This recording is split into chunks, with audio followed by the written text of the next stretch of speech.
जय श्री राम। राधे राधे।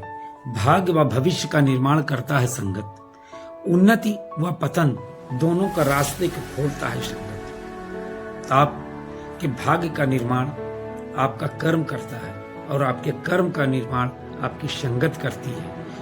उन्नति व पतन दोनों अलग अलग रास्ते हैं, लेकिन दोनों की चाबी हमारी संगत में छिपी है। कहा भी गया है, जैसी संगत वैसी रंगत। मित्र, हम सफल होना चाहते हैं, हम हमेशा तरक्की करना चाहते हैं, हम जीवन में आगे बढ़ना चाहते हैं, लेकिन हमें दो कमियां ऐसी हैं जो हमें आगे बढ़ने से रोकती हैं। पहला, संगत। आप सोचोगे कि मैं बार बार संगत पे ही क्यों ध्यान देता हूं। संगत हमारे जीवन में पैरों में पड़ी बेड़ियां हैं, और कहा भी गया है कि छोटी सोच और पैर में मोच आपको आगे नहीं बढ़े। यदि आपकी संगत अच्छी नहीं है तो आपकी सोच को ऊपर नहीं उठने देगी, और जब तक आपकी सोच ऊपर नहीं उठती है आप जीवन में तरक्की नहीं कर सकते। मेरी इस बात को याद कर लो, मेरी इस वीडियो को सेव कर लो। जीवन में कभी भी तरक्की पाने के लिए आपको सोच ऊंची रखनी है। मेरे कहने का तात्पर्य बस इतना है कि अगर आईएएस वीडियो बनना चाहते हो तो कम से कम आईएएस की सोच रखो। जब आईएएस की पढ़ाई करोगे, आईएएस स्तर की सोच रखोगे, तो निश्चित है कि सफलता कदम चूमेगी और वीडियो बनने से कोई।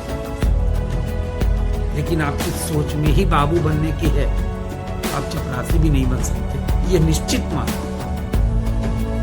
पतन, हमारे पतन का रास्ता व हमारे उत्थान का रास्ता भी संगत चुनती है।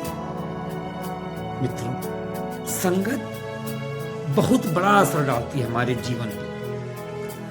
संगत हमारे जीवन पे बहुत बड़ा असर डालती है। सफलता में सबसे बड़ा हाथ अगर किसी का हो सकता है तो केवल संगत का होता है। और दूसरी चीज, कंप्लेंट। हम अपने जीवन में कंप्लेंट बहुत करते हैं। हम अपने जीवन में हमेशा निगेटिविटी को एकदम अंदर भरते चले जाते हैं, हमेशा कंप्लेंट। क्या बताएं, इस बार तो मैं फर्स्ट डिवीजन आने वाला था, लेकिन मेरा पेन बीच में ही धोखा दिया। भैया, तुम 99% लाए हो, यही क्या कम है? क्यों 100 के पीछे अपने को कंप्लेंट कर रहे हो? क्यों रोना रो रहे हो? अरे 99 पाने के लिए भी आदमी को चरम सीमा पर कर्म करना पड़ता है। 99 पाना उतना आसान नहीं, लेकिन तुम रो रहे हो इसीलिए तुमने 99 प्राप्त किया। अगर कलम नहीं चल रही थी, पेन नहीं चल रही थी, तो क्या बगल में बच्चा बैठा नहीं था? आप उससे ले नहीं सकते थे? लेकिन नहीं, आपको रोना है, आपको पूरे जीवन रोना है, इसलिए आप कंप्लेंट ही करते रह जाओगे, और पूरा जीवन आप कंप्लेंट करोगे, कभी विकास नहीं कर पाओगे। दो काम सफलता का सबसे बड़ा बाधक है। पहला कंप्लेंट, पहला संगत, दूसरा कंप्लेंट।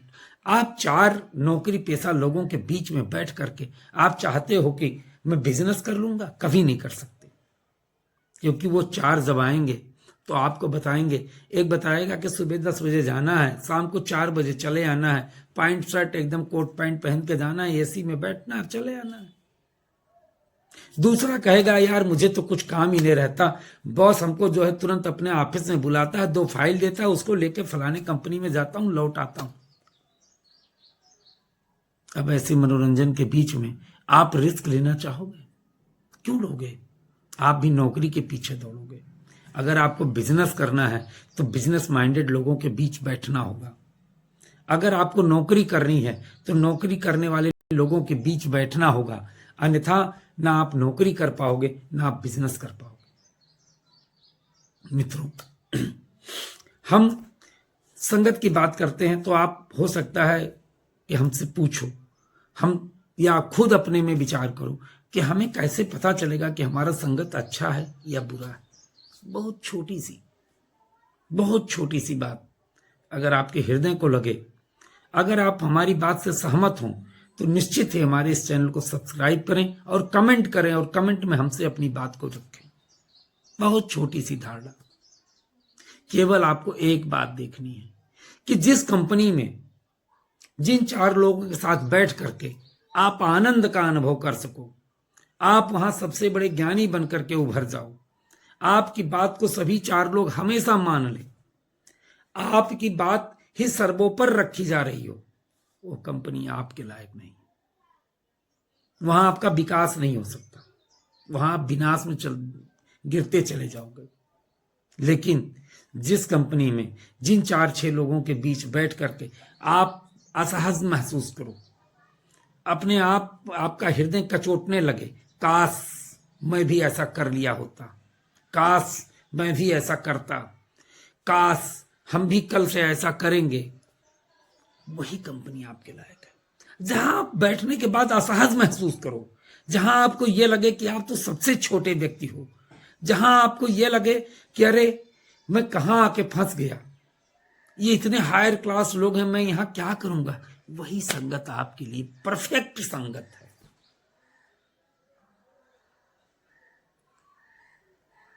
वह कर्म ही क्या कर्म है मित्र, जो आपको रात भर सोने दे। लोग कहते हैं स्वप्न देखना, मैं कहता हूं स्वप्न मत देखो, स्वप्न मत देखो, स्वप्न तो अपने आएंगे, आप सोच बदल लो। हमें स्वप्न देखने की आवश्यकता नहीं है, हमें सोच बदलने की आवश्यकता है। जैसी हमारी सोच होगी हमें स्वप्न वैसे ही आएंगे। हम बिजनेस करना चाह रहे हैं, हमें सोच हमने बना लिया कि मैं बिजनेस करना चाहता हूं, हमारी सोच अगर बिजनेस की बन गई, हमें रात में लक्ष्मी आएंगी, हमें वो पायलों की खनक नहीं सुनाई देगी, हमें सिक्कों की खनक सुनाई देगी। अगर आज से ही आप करना शुरू कर दो, मैं कहता हूं कि भविष्य आपका बहुत उज्जवल होगा। और मित्र, कहा भी गया है, जिसका प्रेजेंट कंफर्ट होता है उसका फ्यूचर जो है अनकंफर्ट होता है। जिसका प्रेजेंट आराम से गुजर रहा है, सोने में मस्ती में गुजर रहा है, उसका भविष्य बहुत गर्त में होगा, निश्चित ही परेशानियों से भरा होगा। कोई दो राय नहीं है कि तब उसे याद आएगा कि अगर मैंने प्रेजेंट को अनकंफर्ट किया होता तो आज फ्यूचर मेरा कंफर्ट होता। हम जीते क्यों? हम जीते क्यों? प्रेजेंट तो हमारा चल ही रहा है। अभी इस जवानी में अगर हम कुछ नहीं कर पाए तो बुढ़ापे में सिर्फ यादें बची रह जाएंगी और वही यादों के सहारे ही जीवन जीना पड़ेगा। तो कुछ कर लो, कुछ कर लो, निश्चित कर लो और अपने भाग्य का निर्माता स्वयं बनो। दूसरे की इच्छाओं पे डिपेंड रहना आपका भाग्य नहीं बदल सकता, क्योंकि कहा गया है कि मनुष्य अपने भाग्य का निर्माता स्वयं है।